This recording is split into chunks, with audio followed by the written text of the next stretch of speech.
నగరంలో చోటు చేసుకున్న అగ్నిమాపక ఘటనపై హైడ్రా కమిషనర్ రంగనాథ్ ఘటనా స్థలాన్ని సందర్శించారు.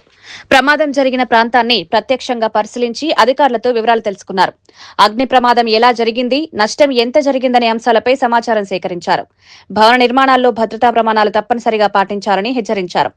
ఫైర్ సేఫ్టీ నిబంధనలు ఖచ్చితంగా అమలు చేయాలని సంబంధిత విభాగాలను ఆదేశించారు. ప్రమాద సమయంలో స్పందించిన అగ్నిమాపక సిబ్బందిని అభినందించారు. నగరంలో భద్రతా ప్రమాణాలను మరింత కట్టుదిట్టం చేయాలని అధికారులను నిర్ణయించారు.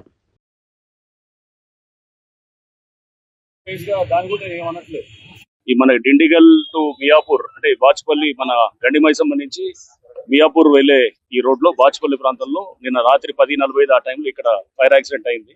దీంట్లో దాదాపు 22 షాపులు ఏదైతే ఫర్నిచర్ అమ్మేటటువంటి షాపులు ఉన్నాయో అవన్నీ కూడా దీంట్లో ఈ ఫైర్ యాక్సిడెంట్ లో వాళ్ళందరూ కూడా నష్టపోవడం జరిగింది. 22 మొత్తం పూర్తిగా కాలి దగ్ధం అయిపోయినాయి ఇదంతా కూడా.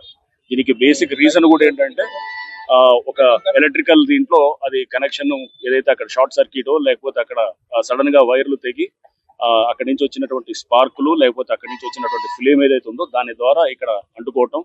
అండ్ ఈ ఫర్నిచర్ అంతా కూడా ఏదైతే ఉన్నాయో కుర్చీలు, బల్లలు లేకపోతే బీరువాలు ఇట్లాంటి రకరకాల చెక్కతో చేసిన అన్ని కూడా ఇక్కడ ఉంటాం. ఇవన్నీ కూడా ఇన్ఫ్లేమబుల్ ఆర్టికల్స్.